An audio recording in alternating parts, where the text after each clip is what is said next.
All right, why don't we get started? I know people are still coming in from class, but we want to take advantage of this really very special opportunity with a very, very special guest. And so it's my great privilege to welcome Professor Daron Acemoglu here to SAIS as part of the Dean Speaker Series. As all of you know, he is an institute professor at MIT. And I have to begin by saying that I'm an unabashed fan of his work. I've had a chance to read all of his major books and a few of his articles as well. And, his most recent book, Power and Progress, is clearly one of the most important, thoughtful books on the intersection of technology, society, and politics that's around today. And it's a long book, it's a rich book, and you should read this book because it's really important. And I'm delighted to have so many of our faculty colleagues here with us today, which is a testament to how well regarded you are here at SAIS. It is the latest in a remarkable series of books that he's published over the last 20 plus years that combine big synthetic thinking about the issues of our time with rigorous research, which is something that resonates very strongly with us here, widely recognized by scholars, but also reaching a much wider audience. And the titles are well known. His book, Why Nations Fail, and the book, The Narrow Corridor, as well as The Economic Dimensions of Dictatorship and Democracy, really just classic books of our time. And it really is this tradition of interdisciplinary thinking that is why I admire your work so much. I had the privilege many, many years ago of studying with Barrington Moore and David Landis. And when I read your books, it reminds me of the classes that I took with them. And you are a generational thinker of that same caliber, which is, to my mind, something that we lack enough of in the debates that we have today. He's had a remarkable career. One of my favorite biographies is a biography of another figure I admire greatly, the former Secretary of State, Henry Seward. And the biography that was written about Seward first, and then following that on John Hay. And the biography of John Hay, who worked with Seward and then came in his own right to be Secretary of State, was called All the Great Prizes. And Professor Acemoglu has almost all of the great prizes, and I'd be one who'd be prepared to predict that there'll be all the great prizes before too long. Beginning with the John Bates Clark Medal for the most outstanding economist under the age of 40, and then a series to go along, which is a really reflection of the achievements and the respect that he's held in the profession. He's here today as part of an initiative that Dean Campante is leading, the 555 Penn Globalization Initiative, which was sponsored part of the Nexus Award program led by President Daniels. And this particular initiative is designed to bring the world's foremost economic thinkers to speak about the most pressing policies of the day. So it's really fits that initiative very well in our new home here at 555. And of course, it's also special that he's sharing the podium not only with our distinguished Vice Dean, Felipe Campante, but also with Henry Farrell, who also has an extraordinary new book out. And once you're finished reading Professor Acemoglu's book, you then will turn to Professor Farrell's book called Underground Empire, which he wrote with Abraham Newman. It is also an extraordinary book and extraordinary insights. So without further ado, I'm going to turn it over to Dean Campante, who will narrate this discussion with our two distinguished guests. Well, thank you so much, Dean Steinberg, for the introduction, and it is a great pleasure to be here welcoming Daron Acemoglu to our new home here at 555 Pennsylvania Avenue. And personally, having followed Daron's work and benefited from his insights and generosity over many years at this point, it's a special pleasure to be here as well. So I actually wanted to start the conversation by really asking you to kind of summarize for us what you think would be the key takeaways from this book in particular, and kind of how you think about this intersection between technology and policy, particularly where we sit right now today with all these new technologies coming in front of us. And so what would you say kind of summarizes the message of the book for our audience? Thank you for that wonderful introduction. That's very gratifying. Hopefully it's not all downhill from there. Thank you, Felipe, for organizing the event. And it's great to be in this wonderful new building. I hope it will be the source of many great ideas and inspirations for everybody.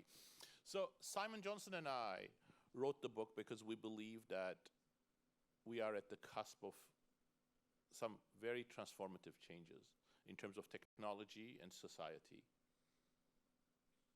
But the book is written out of a concern at some level, because we also believe the conversation about technology has not focused on the right questions. It's been often hijacked by a naive techno-optimism that technologies are going to deliver benefits for everybody, or that technological innovations by themselves are going to be solutions to deep social problems. And it was also partly motivated because we think that these perspectives are rooted both in economic incentives, an ideology or a vision in the tech industry, and also a misreading of history. So we wanted to tackle all of these issues, go back in history, think about how societies have dealt with technological transformations before, when it has worked out well, when it hasn't worked out well, and what are the factors that make societies fail in rising to the challenge of capturing the essence of the technologies and leveraging them for social good. In a nutshell, we disagree with the notion that there is a powerful productivity bandwagon, the name we give to a set of ideas that are common in economics and policy circles, that will automatically translate improvements in technological know-how to productivity increases, and then from there to benefits for workers that will then become the basis of shared prosperity. We argue in particular that two very important preconditions are necessary and have always been necessary for technological capabilities to actually translate into benefits, economic benefits, and then social benefits for the working people and for the majority of the population. First, you need the right institutions and balance of power, and that's why power is in the title of the book. If a small elite controls technologies and controls labor markets, you are not going to end up with anything as resembling shared benefits. You know, the cotton gin was a very revolutionary technology. It completely transformed the US South, which became, from an economic backwater, the heart of the world economy, largest exporter of cotton. But of course, many people benefited from the cotton gin and the huge cotton production in the South, but the producers of cotton, the enslaved people, were not among them, because they were in a very coercive relationship, and when cotton plantation owners wanted more effort from them, they were just coerced more, and in fact their working conditions worsened.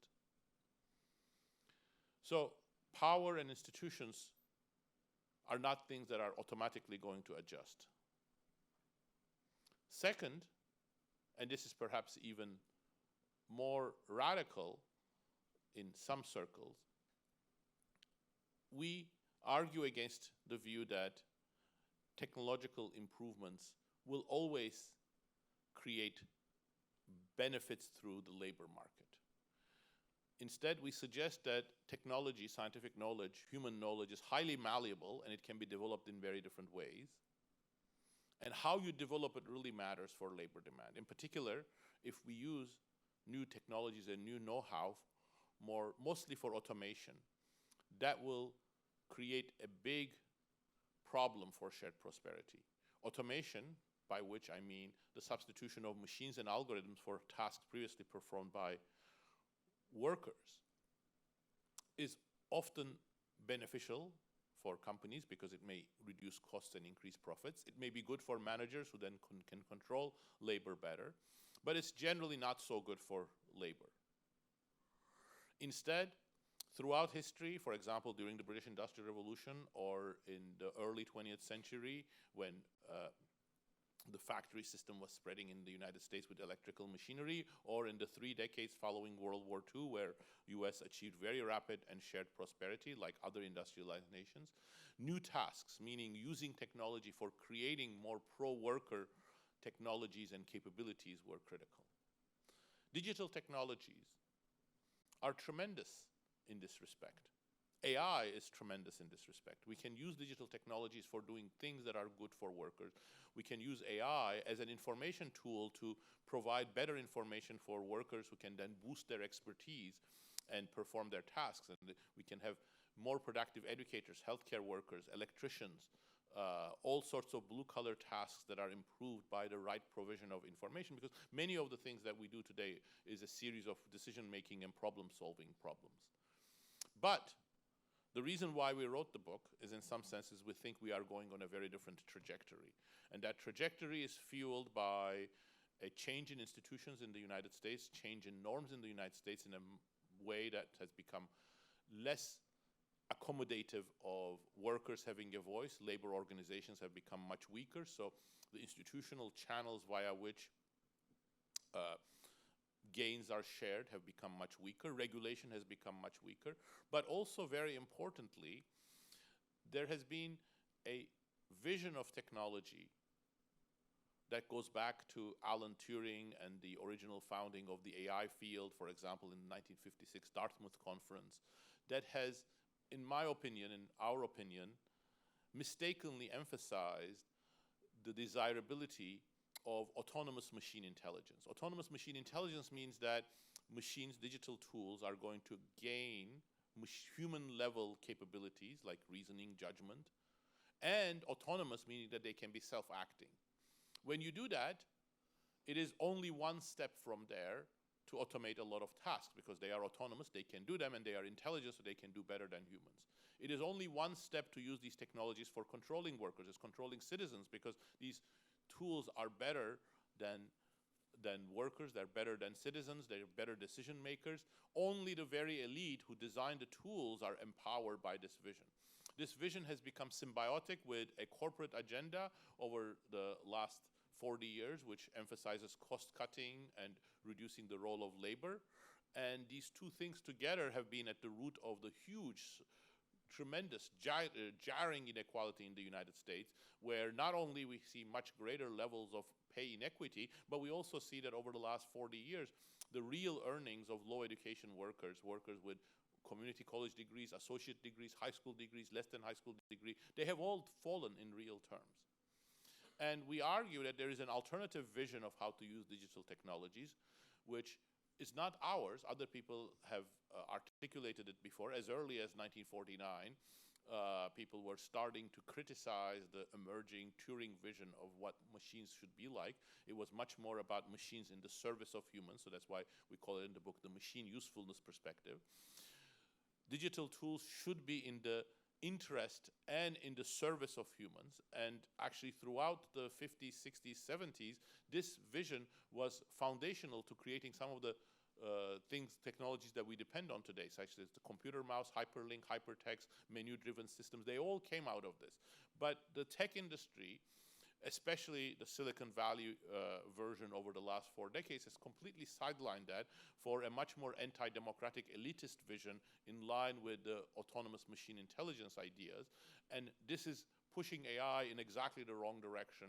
And if we go in this direction, we're going to create even more inequality. We're going to make democracy function much worse. In fact, I think democratic institutions are on their knees right now. Social media is not the only reason. AI tools are not the only reason, but they're important contributors. Inequality is a major contributor as well. So I think there are a lot at stake here.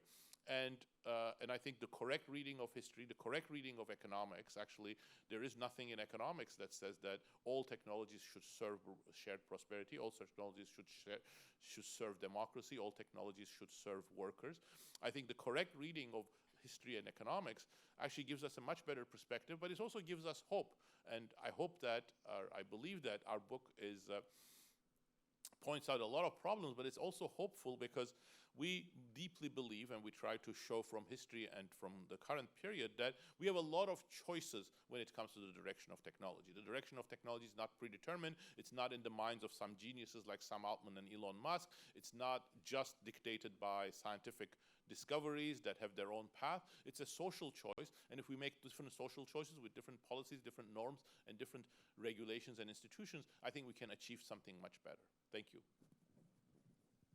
Yeah, no, that's a lot of food for thought, and I think one of the great things about, I mean, I think you're perfectly positioned to comment on this, because I think oftentimes eminent economists are invited to speak on topics that are vaguely related to their research, but your breadth of contributions really covers some of the crucial things here, coming from political economy and institutions all the way to the nature of technological progress. So it really gives you like a broad perspective on that. But I wanted to add an additional perspective, and that's why I thought that Henry would be a great person to have in this conversation as well, as someone who's been thinking about the interaction between technology and policy and politics for a very long time as well. So I'd like to bring Henry into the conversation and make a slight, not provocation, but kind of try to spice things up a little bit. So ask him to, what his takeaways from Daron's book are, but maybe tell us something that he disagrees with or thinks, could have been further developed, and then we can start the discussion here as well.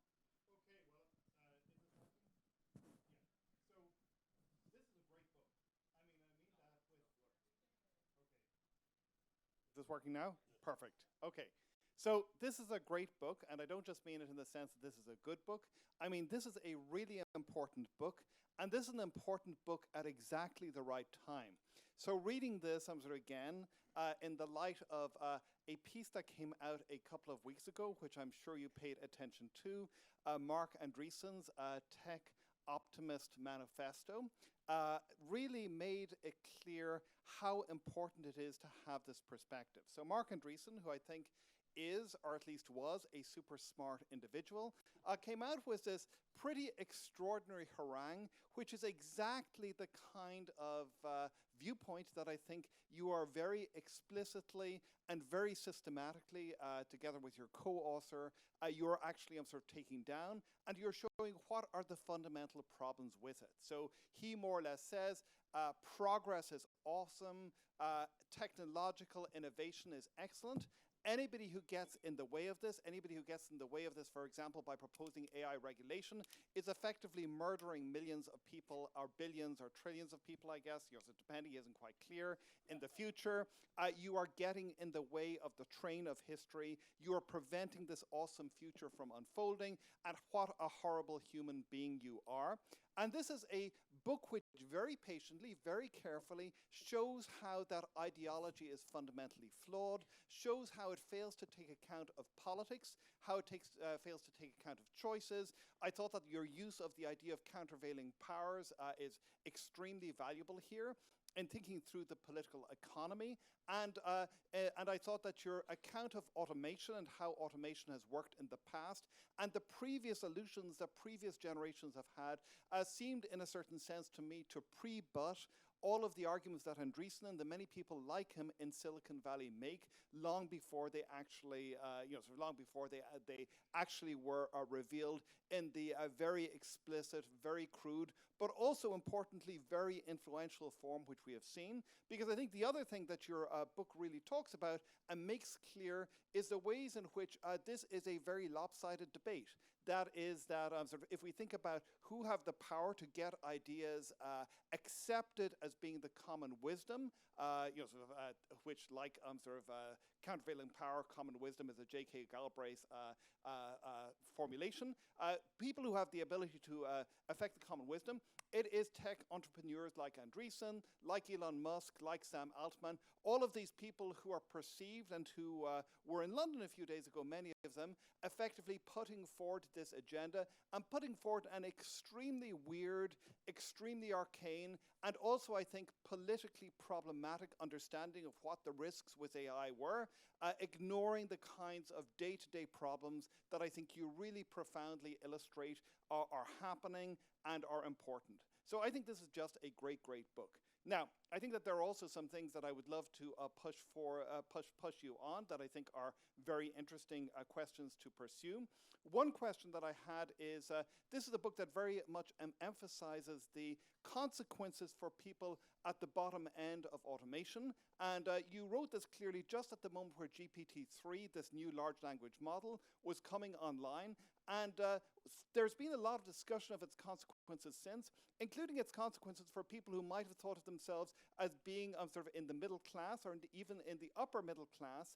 People, for example, coders. I don't think it was clear a year and a half ago how much of the everyday coding you could do using large language models. And so I do wonder, I would be interested to know, how does this change the politics if the Luddites are not just the people who are at the bottom of the distribution, but are in fact the programmers?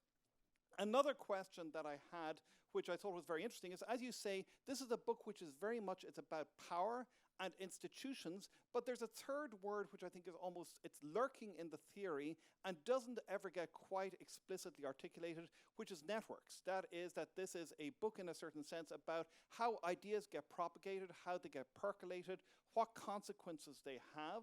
And your solutions are primarily about redressing power, redressing institutions. But I wonder, for example, looking at the work of people like Danielle Allen, who has a recent wonderful book, where she more or less suggests that one of the problems with liberal solutions is that they tend to not to pay attention to the ways in which social networks have huge consequences for what possibilities people have or don't have. Can you fix this just through institutions alone?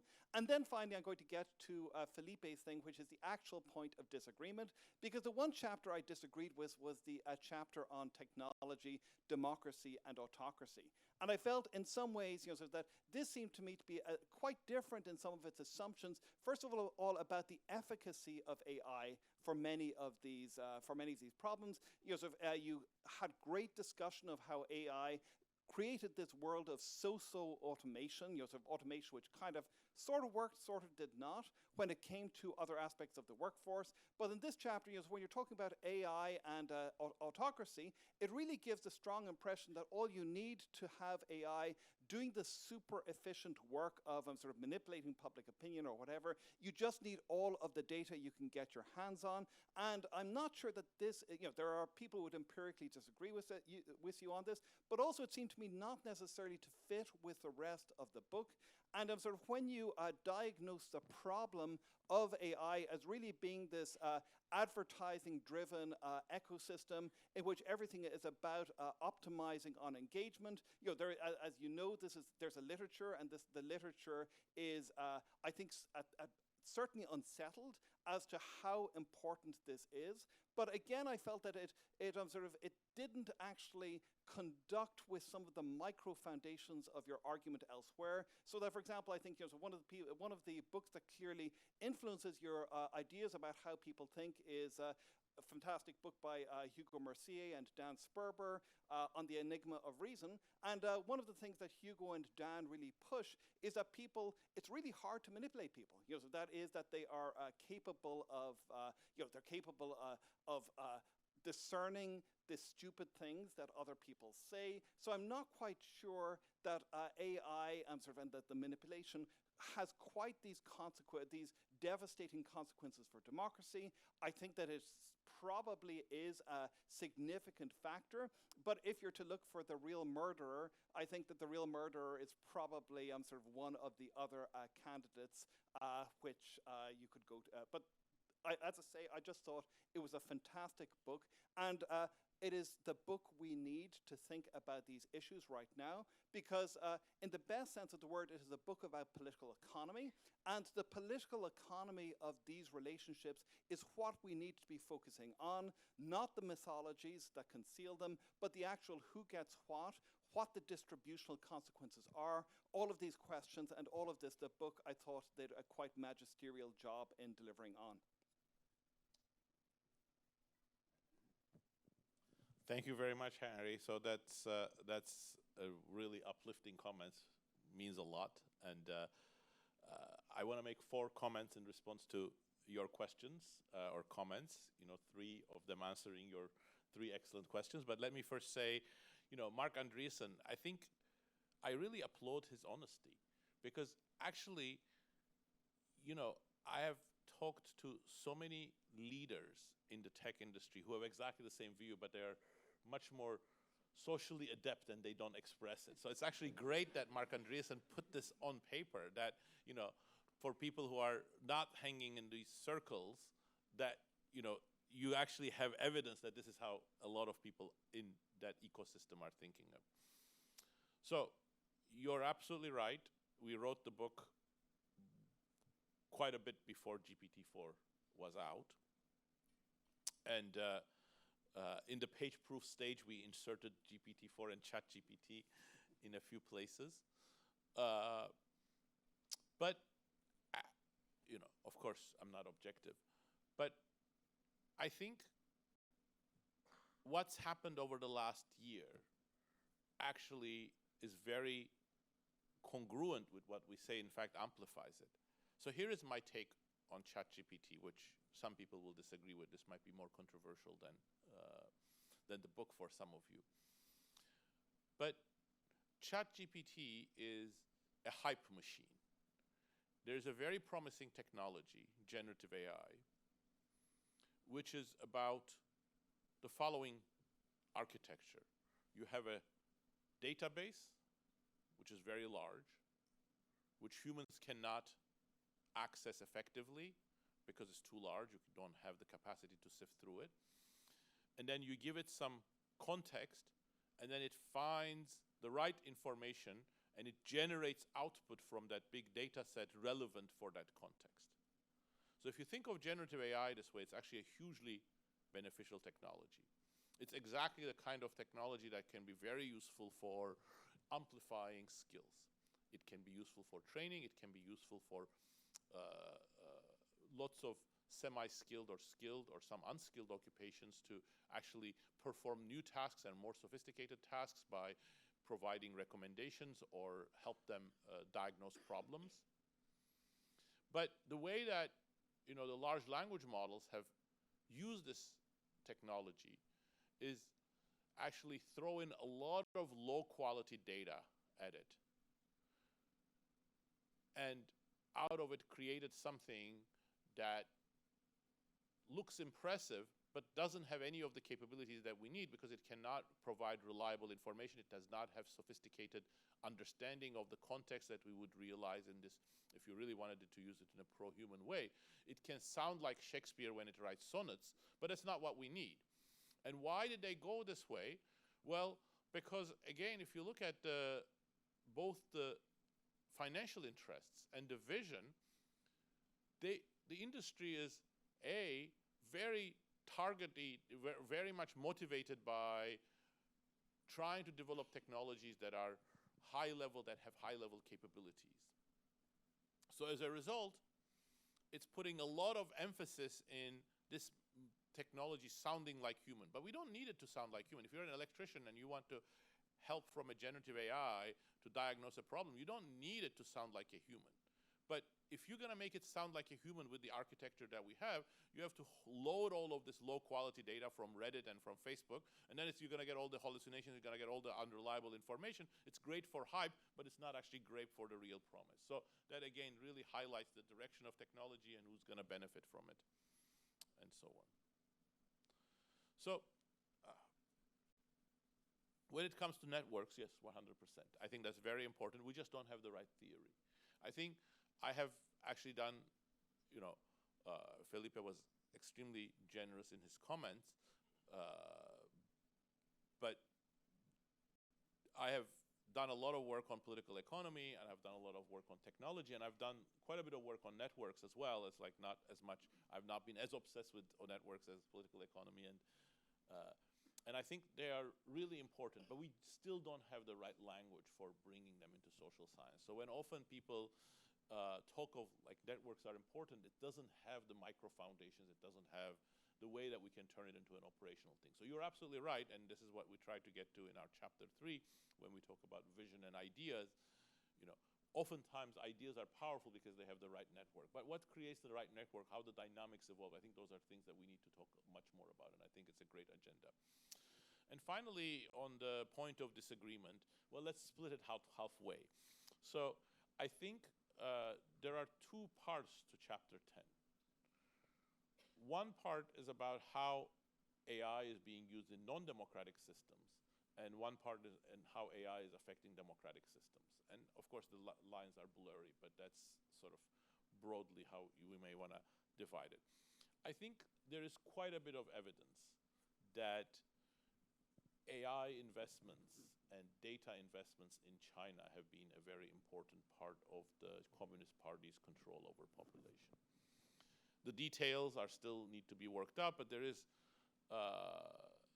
now a body of work that I think is quite reliable that shows how AI technologies are being targeted for censorship, for recognizing people and being used against protests, how they are being used in order to undermine collective action problems, and how the threat of AI is a motivating factor for people sort of moving away from political activities, and very importantly, how AI-related tools are a general means of propaganda.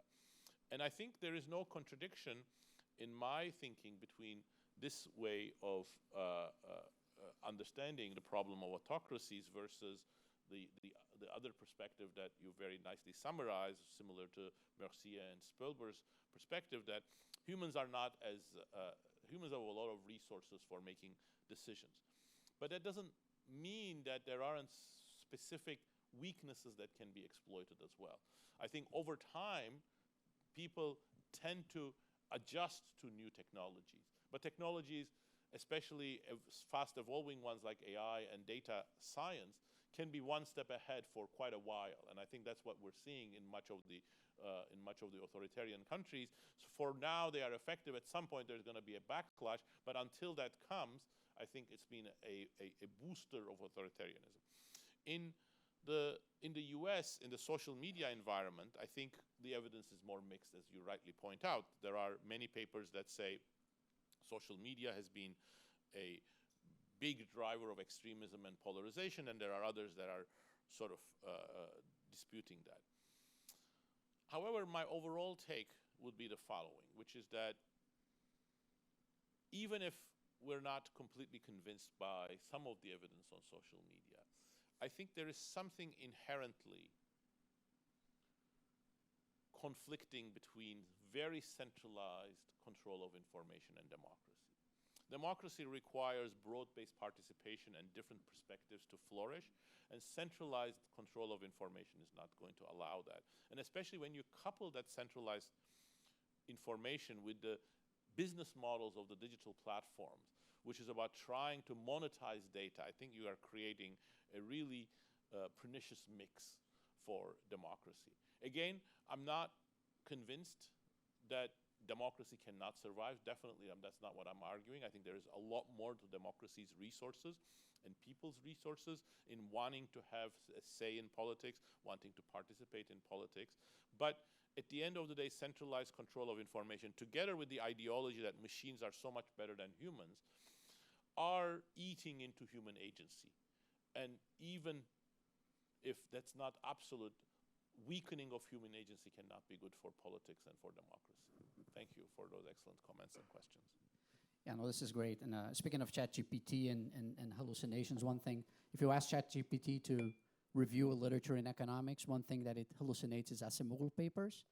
You can try that to students, and because if you the sentence papers by, the highest probability sequel to that is like Acemoglu and Robinson or something. But I've tried that.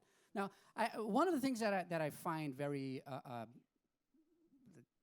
remarkable about the book is, and I was telling you beforehand, is the degree of detail and sort of some of the policy recommendations. And I wanted to kind of ask you to contextualize some of that in the context of recent developments. In particular, when you talk about the countervailing powers that Henry was alluding to, organized labor is one of them, and obviously regulation would be like another.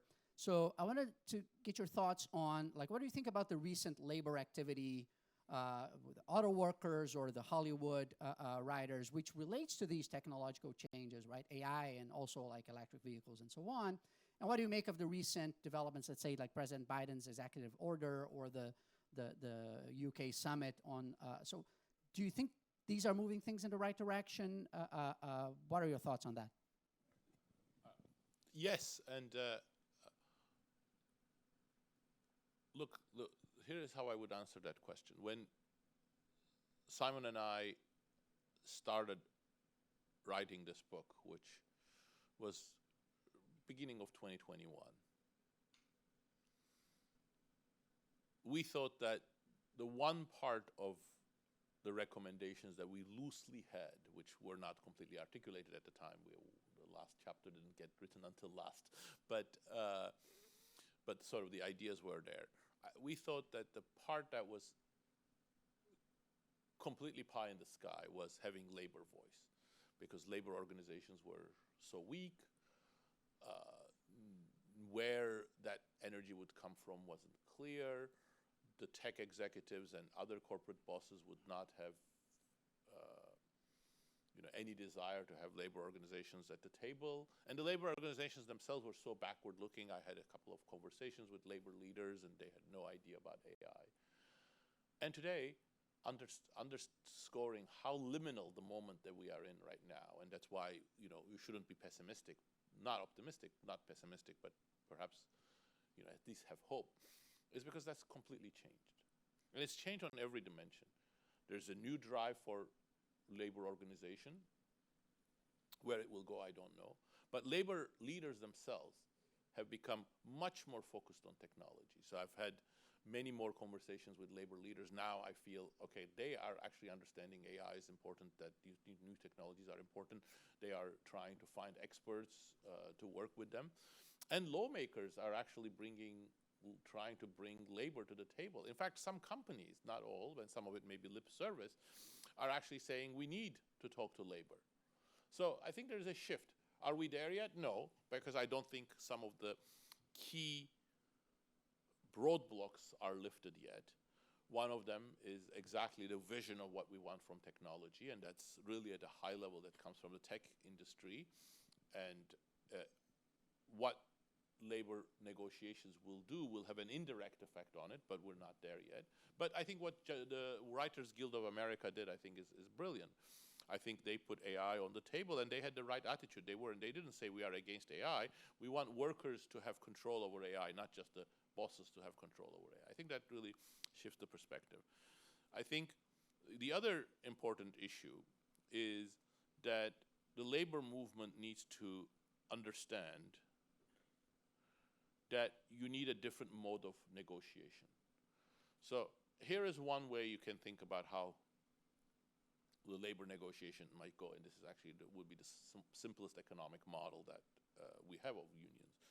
Unions ask for a wage, and then companies accept that, and then once they accept that, companies make a lot of other decisions like employment, technology, organizations, shifts, and so on.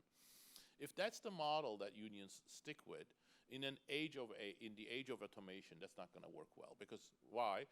Either you're not going to ask for wage raises. That's exactly the reason why UAW didn't ask for wage raises for quite a while.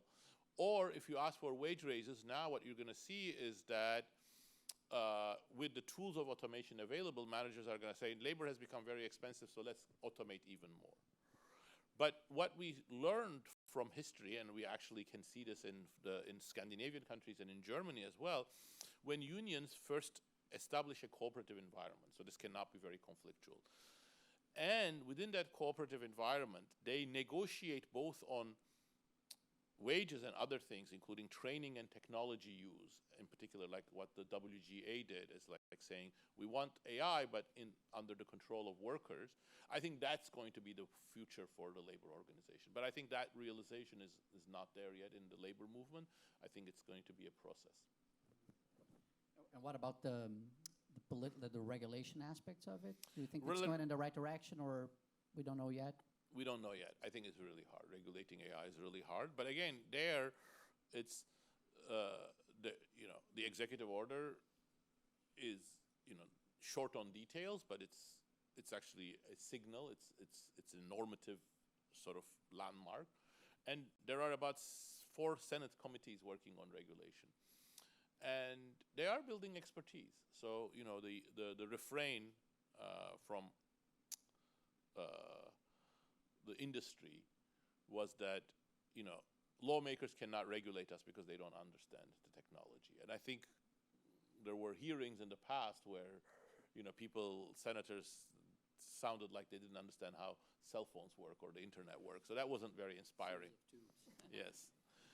But it's changing. So there's much greater expertise among staffers, among experts.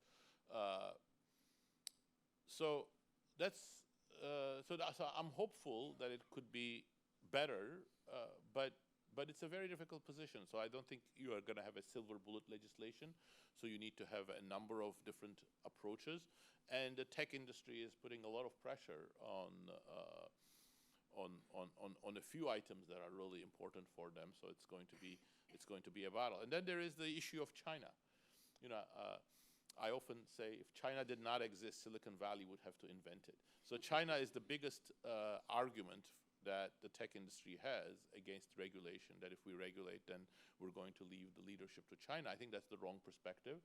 I think actually the US and a few other countries have a leadership position, so they can actually influence the direction of AI in China. China is going to be much more committed to surveillance and use of AI for censorship, but there are many other areas in which I think direction of technology beneficial for workers could actually even spread to other countries, including China. And I think both your emphasis, your mention of China and of the role of expertise actually remind me of Henry's book and the discussion that we were having yesterday about kind of landing on similar points. But I actually wanted to open up for questions from the audience because we're going on to the last 15 minutes or so of our event. So if you can come to one of the microphones around here, or maybe we can have it circulate. But so if you have questions from the audience, people can raise their hands and we can.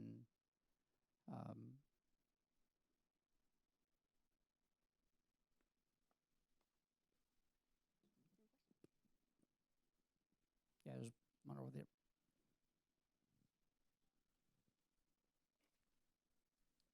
Thank you. It's on? Great. So I was struck when you were discussing the incentives that Silicon Valley has to promote this automation narrative. And I'm wondering if you see a sort of prisoner's dilemma here where, policymakers and economic stakeholders are incentivized to pursue this automation path, but if one party is pursuing it, then it's sort of a race to the bottom. Any ideas as to or thoughts on whether that's a correct reading of the situation, and if so, how governments or other stakeholders might respond to avoid that situation?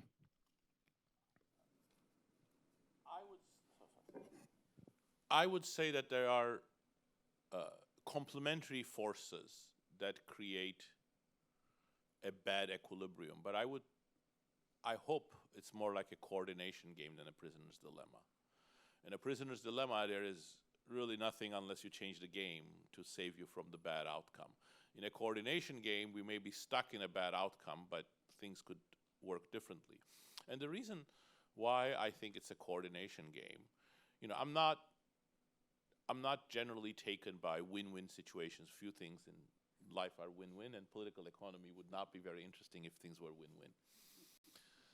But actually, there is a path that's not so bad for a lot of corporations if they can use technologies not to automate, not to cut costs, but to use their most important resource, which is people. So if the tech industry changes its perspective and direction and starts promoting more pro-worker tools that will be useful to increase the contribution of workers to productivity, marginal productivity of workers. And if the corporate world moved away from the shareholder values emphasis and our job is to cut costs and deliver the best return to shareholders in the short run, and instead wanted to sort of have a longer run strategy that leverages their well-trained workforce with better tools, I think that could be a stable outcome. And it doesn't look so different from what sometimes transpired in the 20th century before the huge increase in inequality. So that's the sense in which I think the forces you've mentioned are there, but I think there's an escape from there. It's not an easy escape. Coordination games don't permit shift from one to another under easy circumstances oftentimes, but I think there's still some hope.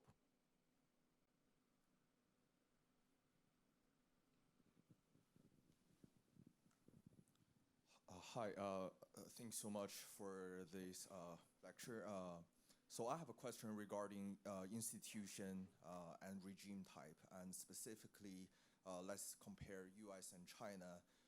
Where when facing the digital technology governance, say generative AI, I think one problem is the need for the regulations, the difficulties, and the number of the issues that it may raise increase exponentially as we keep exploring this kind of general area of technology. Where for China, the authoritarian control mechanism is able to quickly enforce different acts to regulate the digital machines. For the US, the democratic regimes, like the Congress, we may take much longer time and effort to settle a legislature to enforce a less kind of enforced type of regulation.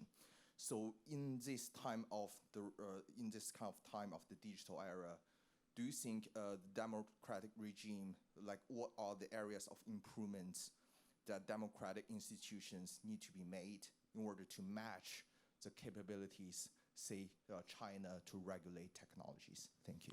If I can build on that quickly, because I think it's one counterpoint that could be made to your recommendation. Like, well, nothing gets done in Congress, gridlock, and so on, right? I think it's kind of that deficit, let's say, that you might attribute to democracies, particularly at this point in time. How would you respond to that, I guess, is one. Yeah, that's an excellent set of issues. So let me actually take a step back. And you came here to hear about a book, but let me now mention another book that I wrote, The Narrow Corridor. And the main argument of The Narrow Corridor was that the certain things under authoritarian countries appear easy, but there are limits to how much capacity the state really has, because unless you have the trust of the people, which comes from the mobilization of society and anti-state or difference from state forces to have real power, that it will be very difficult to get the cooperation of society and to have lawmakers to have detailed understanding of the conditions for high impact state action. And I think in general, the Chinese state fits this model, that they have been very good at certain types of regulations, but lack of data and lack of cooperation from society, both because of the power imbalance and because of the weakness of society in general, has hampered high quality judicial structure, high quality regulation, and even sort of ability to deal with economic problems related to capital misallocation and the real estate sector, for example. And I think we are seeing the same thing in the AI regulation in China. First of all, you are absolutely right. China is ahead of the US in AI regulation. And this is one more argument for actually, China proves that AI regulation works. So when they, for example, put limits on how long kids can play with games, online games, that worked. So and probably I have not seen studies on this, but I suspect it's been pretty good for mental health of certain groups of children. But a lot of other AI regulation in China, which is still again working, is coming from a very authoritarian perspective, and it is dictated by the perceived and the real need of the Chinese Communist Party to keep control of the population. So they're showing you how AI regulation can work, but then the objectives that they have and the reason why, lack of real societal mobilization and freedom, limiting the cooperation of society and the private sector with China, I think is going to make that regulation ultimately more difficult. So therefore, I think there's a lot that democratic countries can learn from China, but I think democratic countries, even if they may not be able to do it right away because of some of the gridlock issues and some of the issues of building expertise, I think ultimately when democratic regulation, if it passes the political bar, will be as effective and perhaps more effective than China's. That's my belief. I actually see some common ground with Henry's point of disagreement about the autocracy versus democracy. So you want to comment a little bit on that, Henry? So I think that's absolutely right. I think that we do tend to overestimate the ability of autocracies to deal with this stuff, and also the problems which autocracies might face. Because if you think about how autocracies work, and this is especially true of China in the last few years, there is a lot of preference falsification. There's a lot of convergence around common mythologies, which often turn out to be completely wrong. And we saw this, of course, during the Cultural Revolution. We saw this during the Great Famine, where we saw all of these lower officials sort of refusing to provide accurate information because it made them look bad, and this resulted in massive policy disasters. So one of the questions I have about how authoritarian regimes are going to be affected by various forms of AI is this going to be a machine for self-reinforcing bias of the sorts that we see happening in democracies, but without the kinds of corrective mechanisms that democracies have, where something is obviously out of kilter with reality, it's possible for people to yell back and say, actually, this is completely wrong. But if you're in an authoritarian regime, and especially in an authoritarian regime which is doubling down on machine learning in order to solve all sorts of problems, in order to summarize and to simplify data and whatever, and where the machine learning is being created in accordance with official ideologies, is this going to result in all sorts of problems getting rapidly worse and worse and worse and worse and worse? So I do wonder if there is an equilibrium that may not be a particularly good equilibrium for autocracies when they begin to really confront when AI really begins to take hold.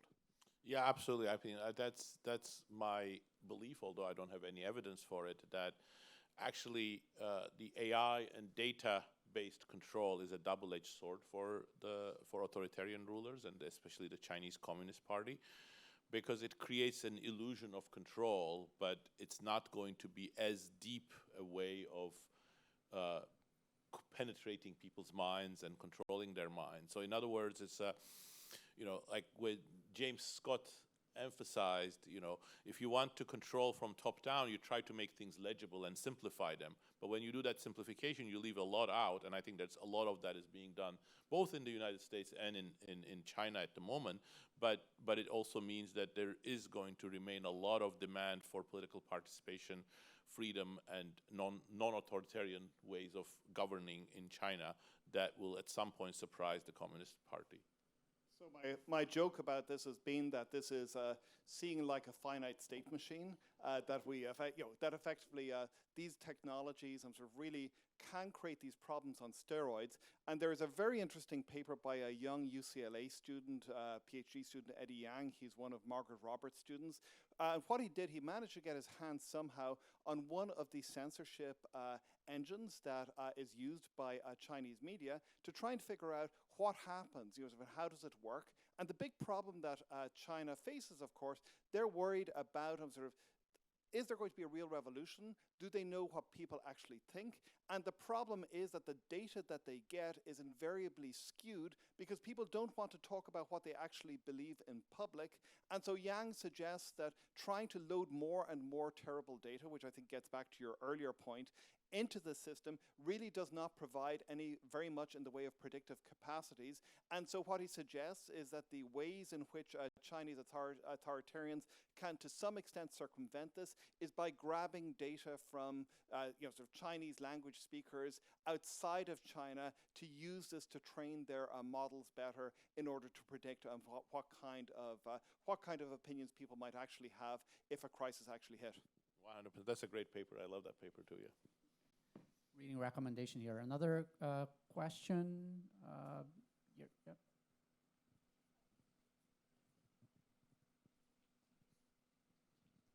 Thank you.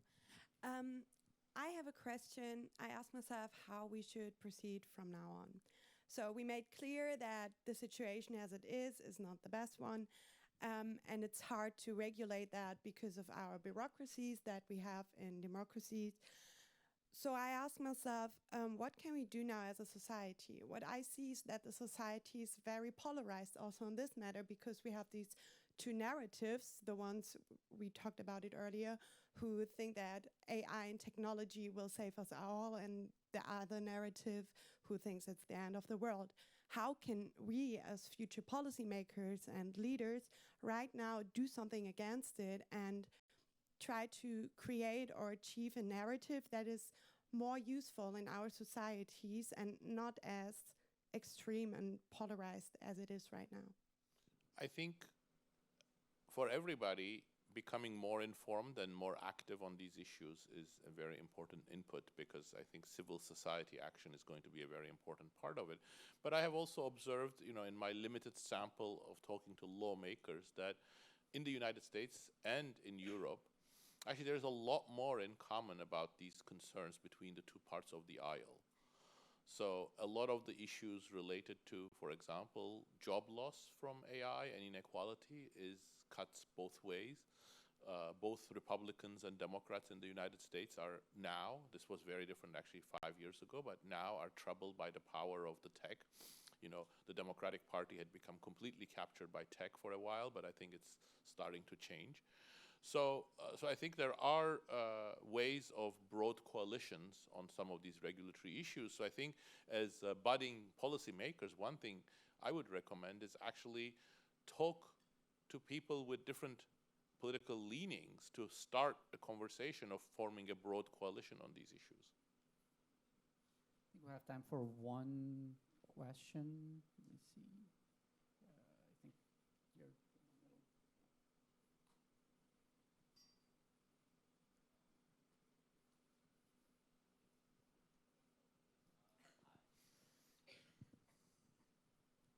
Okay. Is work? Yeah. Yes. Yeah. So I have one question about the approach that the union negotiate with the employer. So you mentioned that the traditional way they negotiate with those employer, which is asking for raising the wages, won't be useful anymore. And you think in the future they should be processed to the way that not only asking for the wages, but also the control of the AI. But in my opinion, I mean, traditionally, like in 19th centuries, when union negotiate with the employer, they sometimes they also asking for control the machines. And in my opinion, AI is a machine for automatization. So how you think that in 21st century this kind of demand will be success? Because in 19th century this kind of demand for control machine is not like success. Yeah. So thank you for raising that issue. First of all, it is a delicate balance. So I am certainly not advocating that unions should have a policy of no technology or slow down technological adoption, because if they do that, it would not succeed, and I don't think it would be good for the common good. But in fact, we see that in places where something more along the lines of what I'm suggesting, unionized firms actually adopt new technologies faster. For example, in Germany, firms where workers' representatives are on the boards of the companies are more likely to adopt robots. So that's the sort of the cooperative attitudes, and if we can do the robots, and then what do these companies do? Then they also create new tasks and promote blue-collar workers to do more technical tasks. And the reason why this is feasible and desirable, in my opinion, is exactly that I don't think AI is just an automation technology. If AI was just an automation technology, yes, you could slow it down or you could say no, but there isn't much that you can do. But because AI can be used in pro-worker ways, I think it creates more opportunities for labor and the management to find situations where they can both benefit and the new technology can be adopted by, in a pro-worker way. And that's exactly what happened with the Writers Guild of America. The Writers Guild didn't say we don't want AI. They said we want AI, but under worker control, so that if, for example, the creative data of a worker is used, they get a compensation, and the workers themselves decide whether they can use AI to boost their productivity or their creativity or perform new tasks. That's just scratching the surface, the tip of the iceberg. I think there's much more to be done, but I think that the possibility of using AI and generative AI in these pro-worker ways beyond automation, that really makes this possible. Thank you.